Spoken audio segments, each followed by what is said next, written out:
Phones Wednesday. So today we could accommodate our guests for Open Phones Thursday, which is now actually a topic.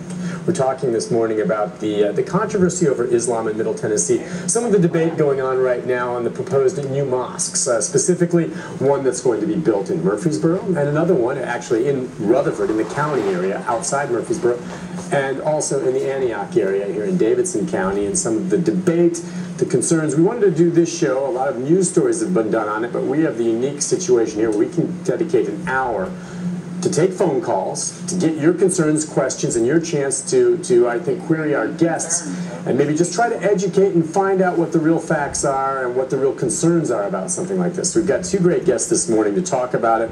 We'll get the number up as you see there, start calling, and we'll get you on the line. But with us this morning is Imam Mohammed Ahmed. Good morning to you, sir. Good morning. A lot of people have seen you on the news lately. Of course, you're with the Nashville Islamic Center. It's nice to have you here. Pleasure. Thank you. Also, we have George Erdel with us this morning, 6th District Congressional candidate, one of several, and among those who have spoken out, I think, about your concerns about the proposed mosque, the new one that they want to build in Rutherford County. Thanks for coming on. Thank you for having me. I appreciate it. Both of you come on. You know what I think I might do is just start, before we get to the phone calls, but as I say, I want folks out there to call in and either voice your concerns, or if you think it's not a big deal, we want to hear from you, 737-7587. But let me start with you, George.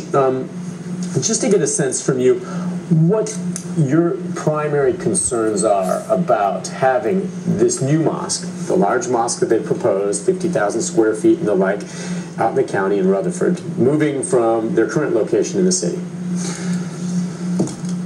I visited the current mosque at the open house. Right. They had open house a couple on weeks ago. Saturday, yes, sir. And it's very true. The facility is very small, quite confining, and it has been there for 20 years.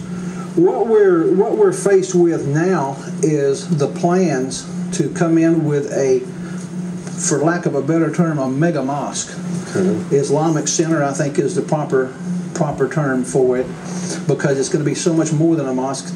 We're looking at nearly 53,000 square feet. And this was brought into the county commissioners there in Rutherford County.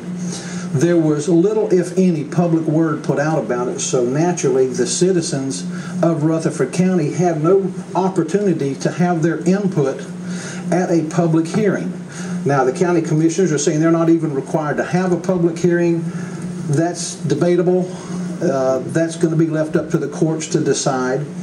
But the way it was brought in under the radar and through the back door for the approval is what has most people concerned, because there are a lot of questions which have needed to be asked. And what are a few of those questions? Just because, okay, you can quibble on whether or not, you know, the procedure was followed correctly. Okay, yes. Whether this is a mosque we're talking about, or a church, or a business, whether they went through the proper public comment period. Okay, so that aside, if it was something that went through and it was non-controversial, there'd probably be no issue here. What are the questions you think that would have been asked had there been, in your opinion, the proper public hearing? I think questions which would have come up would have been those similar to what we had in the Brentwood hearings, where the public was invited. You had people wanting to know, you know, how's this going to be paid for? We've got almost 250 families in the county that are Islamists, and this is going to be a multi-million-dollar facility. Who's going to finance this thing? Because we've got to worry about where funds are coming from because of the Islamic system. It is of grave concern. Who's going to be involved in funding this? Who's going to be involved in putting this together behind the scenes? It's not just the simple matter of the Imam there in Rutherford County.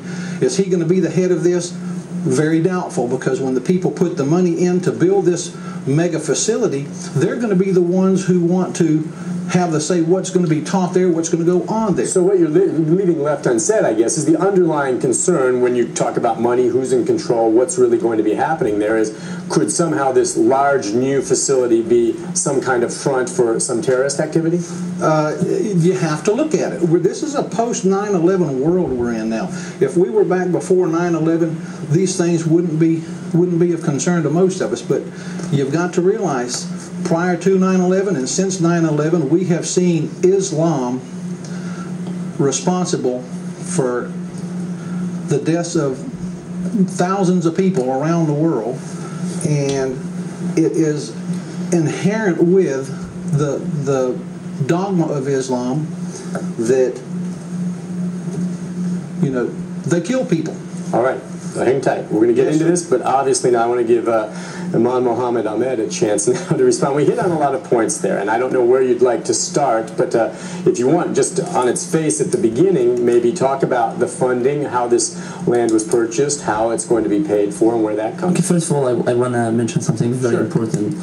All the Muslim community institutions and organizations in the U.S. across the region is 501c3 based on donations from the donors and the members of the community. Gotcha. Non-profit. Non-profit 501c3. You can, check our record. You can go back to IRS. Everything clear, crystal clear. Sure.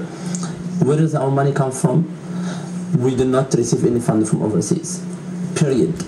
I emphasize this statement. We do not receive any kind from any country or any group or such and such and such whatsoever. All our money and our contributions. And that's easy enough to verify through the records for the non-profit. Here is IRS, the record, right. The banks. Simple as it's very simple. One of the things in America, life is simple. Yeah, sure. Thing is very simple. So most of our money coming from our own members of the community and the congregation. If you come, and I'm not talking here about about the behalf of the Islamic Center of Murfreesboro. Right. I'm talking about the Islamic Center, in general. In general, as a matter of principle. Okay. And for sure, our contribution. He was wondering about. From where our money comes from. I will take an example like Islamic Relief as an institution. We are one of the largest relief organizations in the country. Mm-hmm. All our money coming from where? From the United States, from our congregations and our members across the region. When there, the disaster like the flood happened, what did we do as an Islamic Center of Nashville? We went with the Jewish responder for national disaster from Minnesota, and we went to Murfreesboro, we went to Nashville, some areas, and we did all our supplies and our money and our contributions from where? From our own community. Right. Period. Gotcha. That's number one. That have to be clear. Okay. Second issue regarding about the terrorist activities, about so for sure who will be in charge of this group? In Islam, as a Muslim tradition, the Imam have a lot of respect. We do not have anyone as a terrorist in our community. I guarantee that. I graduated from the Harvard of the Muslim world. I spent half of my life in this school in Al-Azhar in Cairo. We have right now in the school students, with the faculty, with the visitors, 1.2 million person. In the last 50 years, we did not have any terrorist. For every year we're graduating over 200,000.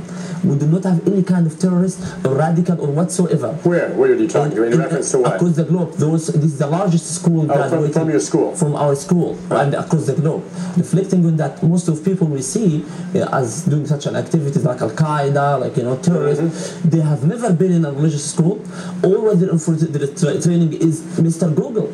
They get their information from Google. So is that what we fear and what Americans may, and what he points out to is these extremists, they're perverting the Islam religion when they commit this terrorism? I cannot be accountable for these people. Yeah. Some people are violent. Some people under psychological reasons, historical reasons, whatsoever, they be violent. I cannot connect the Christianity with the Crusaders. Right. When I look at the Christianity, I remember what Jesus said. Love your enemies, pray for those who are hurting you.